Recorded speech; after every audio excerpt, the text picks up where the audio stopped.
आप सभी भाई बहनों का आध्यात्मिक ज्ञानात्मक चैनल की ब्रह्म मुहूर्त ज्ञान उपदेश कक्षा में एक बार फिर स्वागत है। आज की चर्चा का विषय है मन और बुद्धि। देखिए, मन को हमने रंगीन रंग से दर्शाया है, बुद्धि को हमने सफेद रंग से दर्शाया है और बीच में एक प्रश्न चिन्ह लगा दिया। और मन के नीचे ही हमने देखिए एक काले रंग से दो शब्द लिखे हैं, पहली फेल। और बुद्धि के नीचे हमने सफेद रंग से दो अक्षर लिखे हैं, 10वीं पास।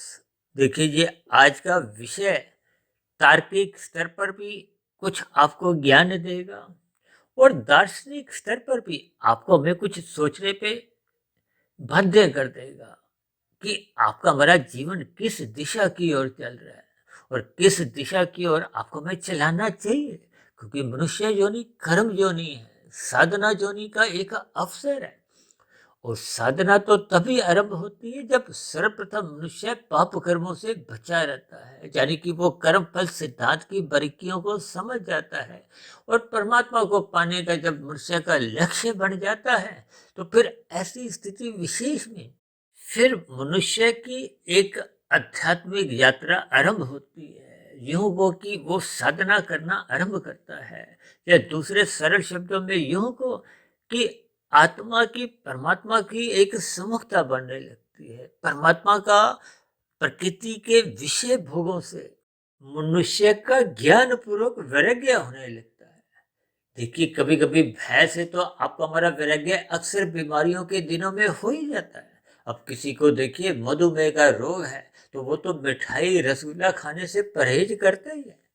लेकिन जब आपको में ज्ञान पूर्वक ऐसी स्थिति का बोध होने लगता है कि संसारी जितने भी सुख है ये तो अल्पकालिक है, अस्थायी है, जबकि मनुष्य योनि के महत्व का बोध होने लगता है, तो फिर परमात्मा को पाने का ही एकमात्र लक्ष्य बन जाता है। फिर गुरु के प्रवचनों को सुनने की मनुष्य की एक जिज्ञासा बनी रहती है, ब्रह्म मुहूर्त में उठने का उसका स्वभाव बनने लगता है। तो ये सभी स्थितियां आपके हमारे जीवन में आध्यात्मिक उन्नति की स्थितियां एक गति देना आरंभ कर देती है। देखिए, ये जो आज हमने लिखा है ना, मन के साथ पहली फेल। अब एक तो देखिए, पहली कक्षा का ही कोई विशेष महत्व नहीं है और पहली शब्द के साथ हमने देखिए फेल शब्द लगा दिया है। अब फेल लगाने के साथ ही हमने देखिए पहली फेल शब्द पूरे को ही काले रंग से दर्शा दिया। ये काले रंग को जब जब हम कुछ स्थिति पे रंग दिखाते हैं, तो इसका अभिप्राय तामसी स्थिति से है। तामसी स्थिति का तो शास्त्र बार बार कहते हैं, निंदा करो, इससे दूर हटो। और ये जो हमने बुद्धि के नीचे देखिए 10वीं पास शब्द लिखा है, सफेद रंग से लिखा है, तो सापेक्ष दृष्टिकोण से तो देखिए पहली से 10वीं तो एक अच्छी स्थिति मानी जाती है, 10 गुना अच्छी स्थिति मानी जाती है। देखिए, ये मात्र एक भावार्थ है। भावार्थ का अभिप्राय केवल इतना ही लेना है कि इन दोनों स्थितियों पर हम कुछ तुलनात्मक अध्ययन करें कि ये दोनों शब्द आपको में क्या संकेत देते हैं। क्योंकि बुद्धि हमने देखी सफेद रंग से दर्शाई है, और सफेद रंग के साथ साथ ही हमने 10वीं पास को भी सफेद रंग से ही दर्शाया है।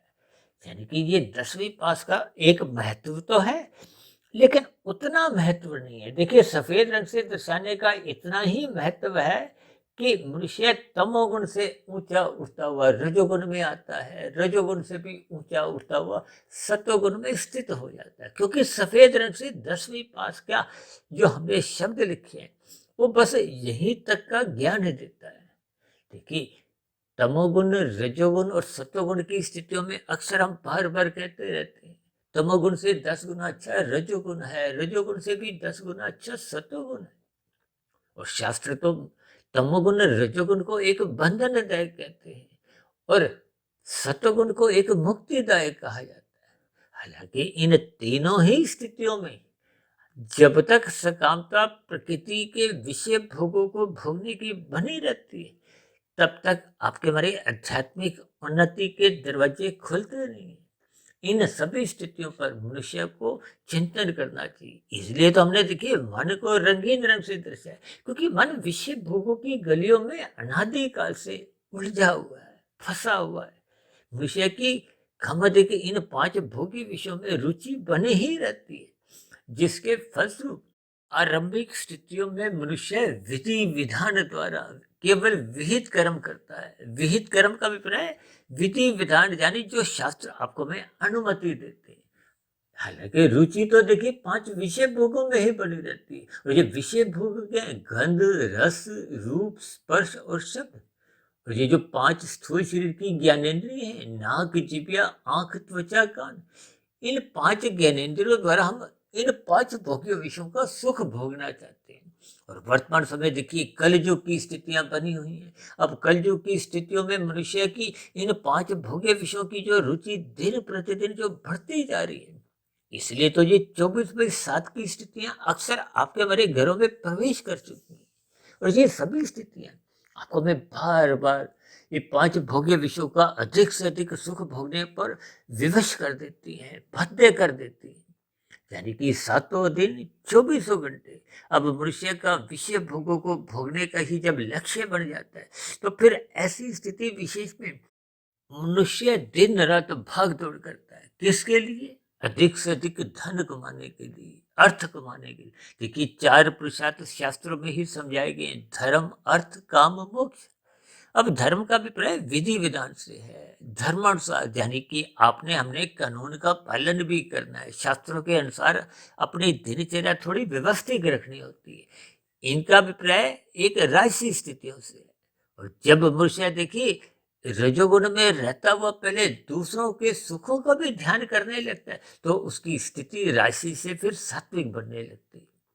देखिए राशि स्थिति में तो हमने पहले ही लिखा, वो पहली फेल है। यहाँ पहली फेल तामसिक स्थिति का दर्शाने का अभिप्राय क्या है कि जब मनुष्य अधिक धन कमाने के लिए निकलता है, मन बुद्धि के स्तर पर उसका धन इकट्ठा करने का एक लक्ष्य बन जाता है, तो फिर लाभ से लोभ मन में एक प्रविष्ट कर जाता है। और लोभ की गहराइयों में उतरते उतरते कब वो तमोगुण का संग करता हुआ, अनीतिगत कार्य करता हुआ धन को एक संग्रहित करने लगता है, तो फिर वो धर्म की मर्यादाएं तोड़ने लगता है।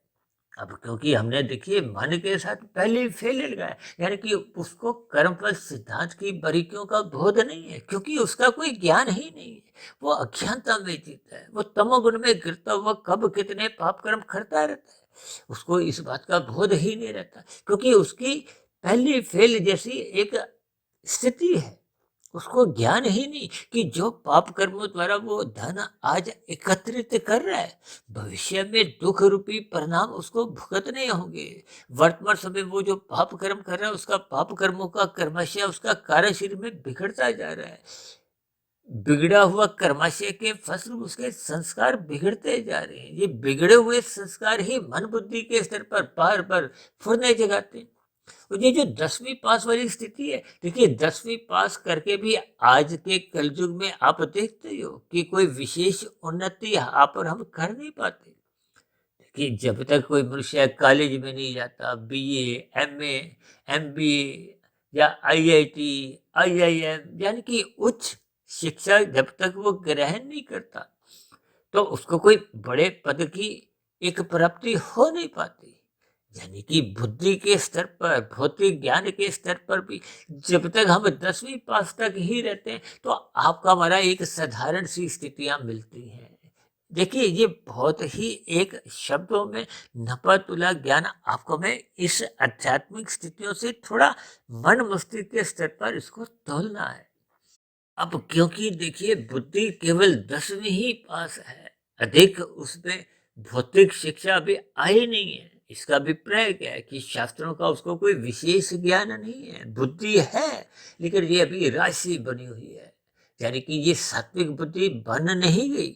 सात्विक बुद्धि निरंतर बने रहने से तो विवेक शक्ति जगती है, विवेक शक्ति जगने से शास्त्रों का ज्ञान विज्ञान समझ में आने लगता है, और जब शास्त्रों का ज्ञान विज्ञान समझ में आने लगता है, तो फिर माया के इन गुणों की यथार्थ स्थिति मनुष्य को समझ में आने लगती है। कर्मफल सिद्धांत की बारीकियां मनुष्य को समझ में आने लगती है। तो फिर ऐसी स्थिति विशेष में मनुष्य अज्ञानता की स्थितियां कि जिस पाप कर्म द्वारा आज हम सुख भोग रहे हैं, उससे 10 गुना फल आपको दुख रूपी परिणाम रूप में आपको में भविष्य में देना होता है, भोगना होता है। ये जो नीचे की 80 लाख प्रकार की तामसी निंदनीय जोनियां हैं, इन जोनियों में फिर मनुष्य को जन्म लेते हुए दुख भोगने पड़ते हैं। प्रकृति आपको में नीचे की जोनियों पे जाने को फिर विवश कर देती है।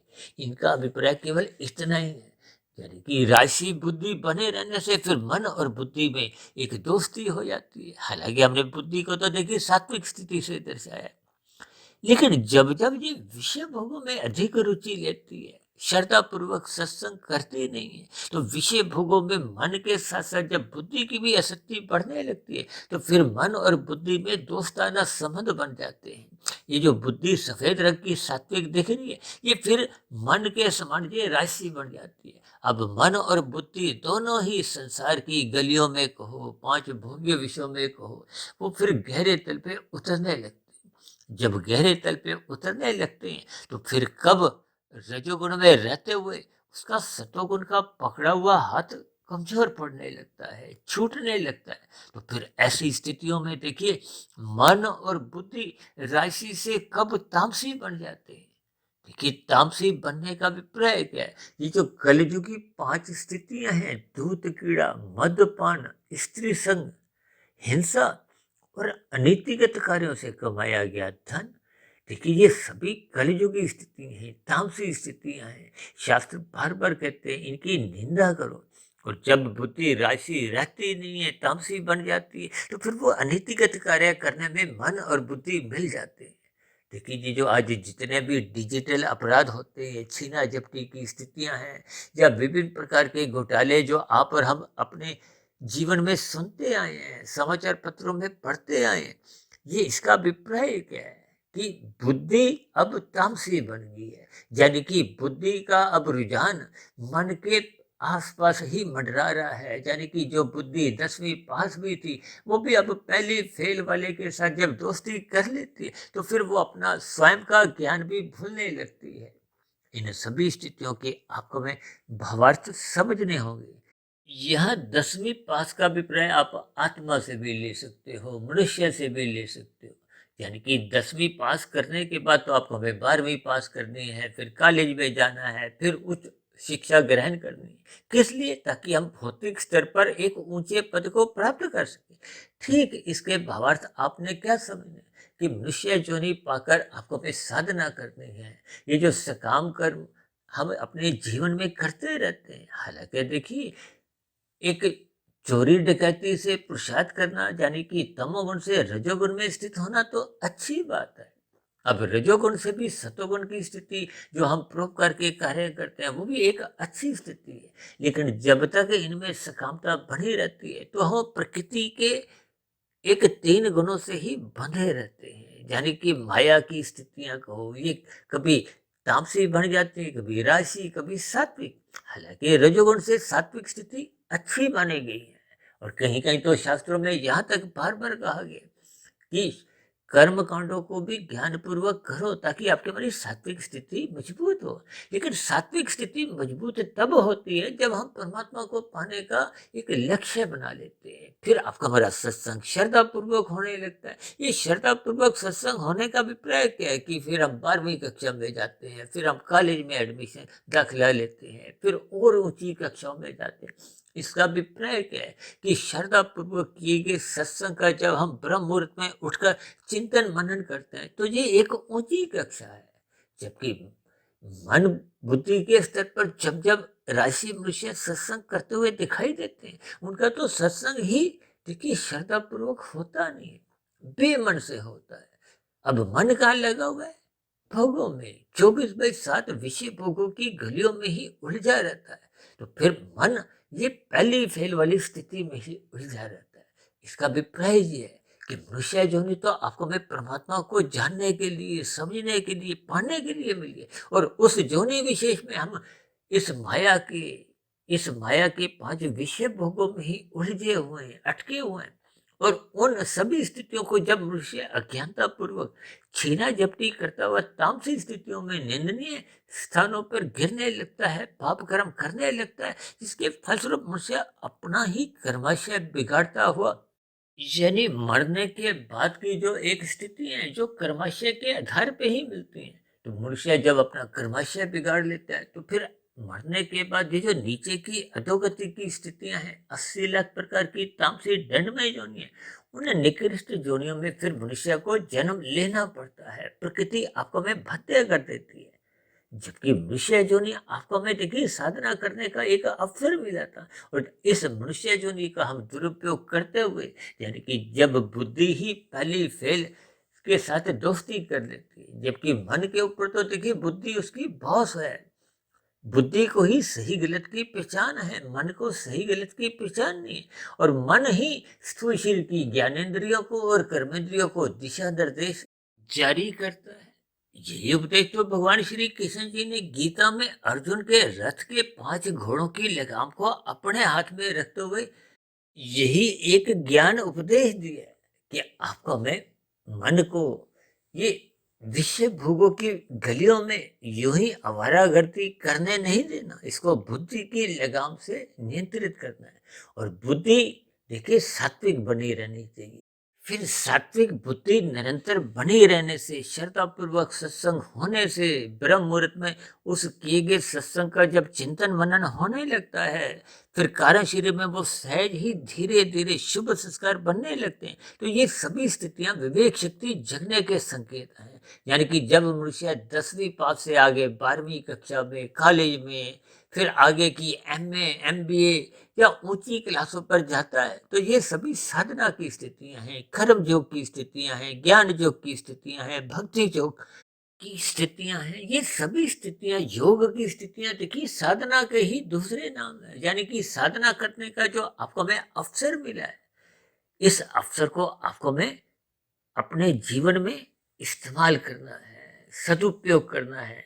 अन्यथा ये जो स्थूल शरीर और स्थूल शरीर के ऊपर जो मन की स्थिति है, ये यदि राशि तामसी बने रहते हैं, तो ये मन बुद्धि का एक दुरुपयोग है। यानी कि जब बुद्धि सात्विक ना रहते हुए, यानी कि 10वीं से भी जब नीचे की कक्षाओं में पहुंचने लगती है, तो इसका अभिप्राय ये मन के साथ जुड़ने लगती है, मन के साथ विषय भोगों में रुचि इसकी बनने लगती है। और कब मनुष्य की ये रुचि एक व्यसन के रूप में, एक कामुकता के रूप में, एक लोलुपता के रूप में बन जाती है, मनुष्य इन विषय भोगों को भोगे बिना रह नहीं पाता, तो फिर मनुष्य की ये मन बुद्धि दोनों ही पहले फेल के समान ही नीतिगत कार्य करते हुए अपना बड़ा भविष्य खराब करने लगते हैं। देखिए इन सभी स्थितियों के भावार्थ आपको हमें समझने होंगे। परमात्मा की प्रेरणा से देखिए जैसे जैसे उदाहरण मेरे मन में आते गए हैं, मैं उनको इस वीडियो का एक विशेष स्थान देता गया हूँ। हालांकि देखिए मैं भी एक मायाबद्ध मनुष्य ही हूँ। ये तो परमात्मा की प्रेरणा से, गुरुओं के आशीर्वाद से लगभग पिछले 25 वर्षों से ये 1 डेढ़ 2 बजे तक उठने का जो एक संस्कार सा बन गया है।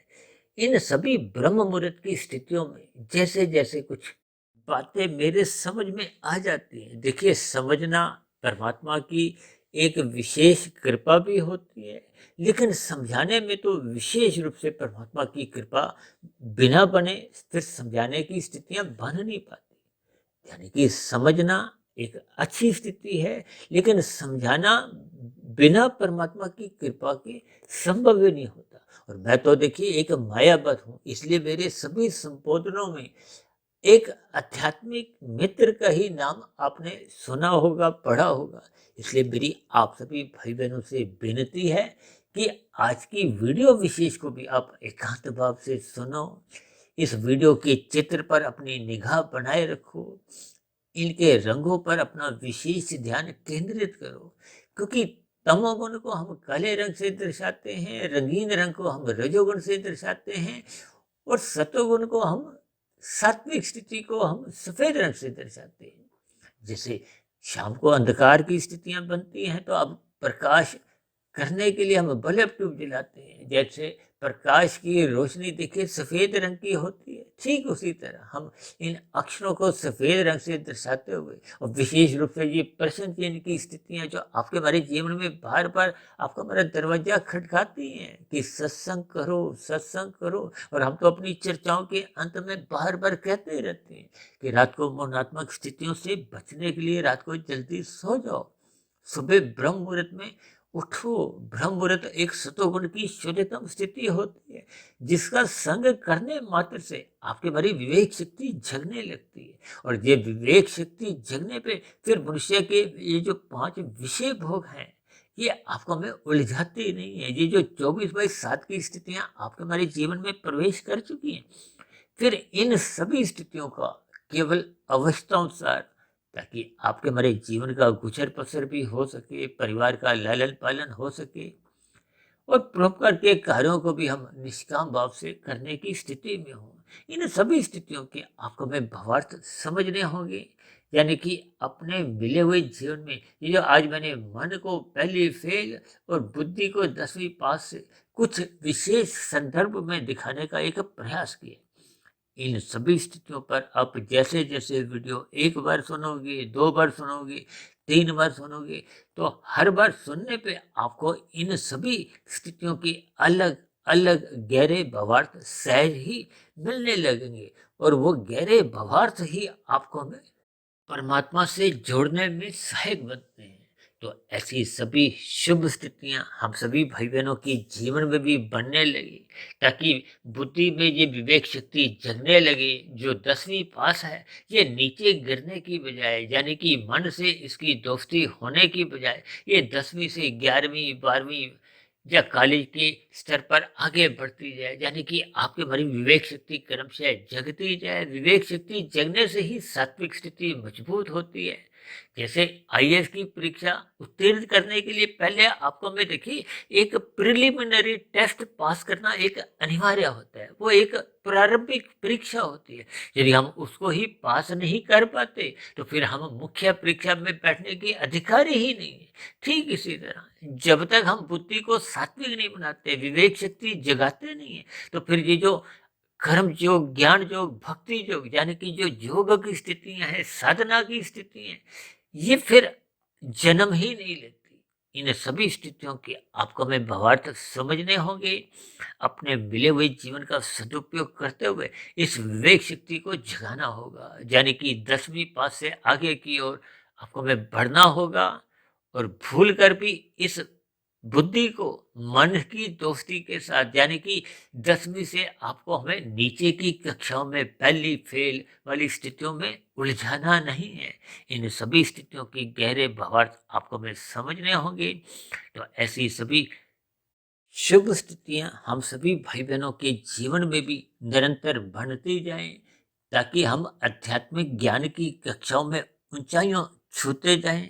आपकी बड़ी आध्यात्मिक उन्नति के दरवाजे क्रमशः खुलते जाएं, क्योंकि आध्यात्मिक उन्नति मनुष्य जीवन में हम जितनी अधिक कर लेते हैं, वो मरने के बाद भी सुरक्षित बनी रहती है। पुनः आपको में मनुष्य योनि का जन्म दिलवाने में सहायक बनती है।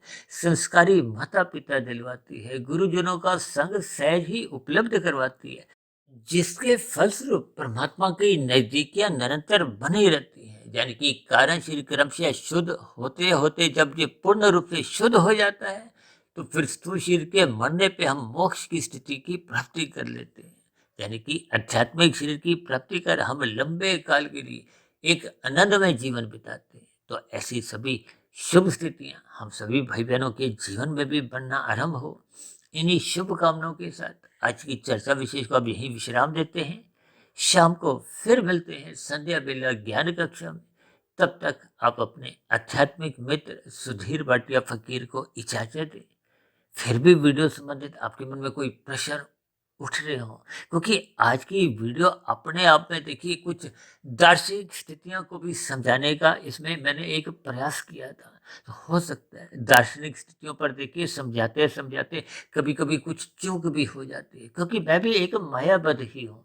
इन सभी स्थितियों पर आप भी बार बार चिंतन करें, और जहाँ कहीं आपको कुछ मन में प्रश्न या भ्रम की स्थितियां बनने लगे, या मेरी कही गई बातें आपको तर्क संगत आती अधूरी लगने लगे, तो आपके प्रश्नों का, आपके सुझावों का और आपकी शिकायतों का नीचे दिए गए कमेंट्स बॉक्स पर सदा ही स्वागत है। तो आप चर्चा विशेष को यहीं विराम देते हैं। आप सभी भाई बहनों का इस चर्चा विशेष को ध्यानपूर्वक सुनने के लिए बहुत बहुत धन्यवाद।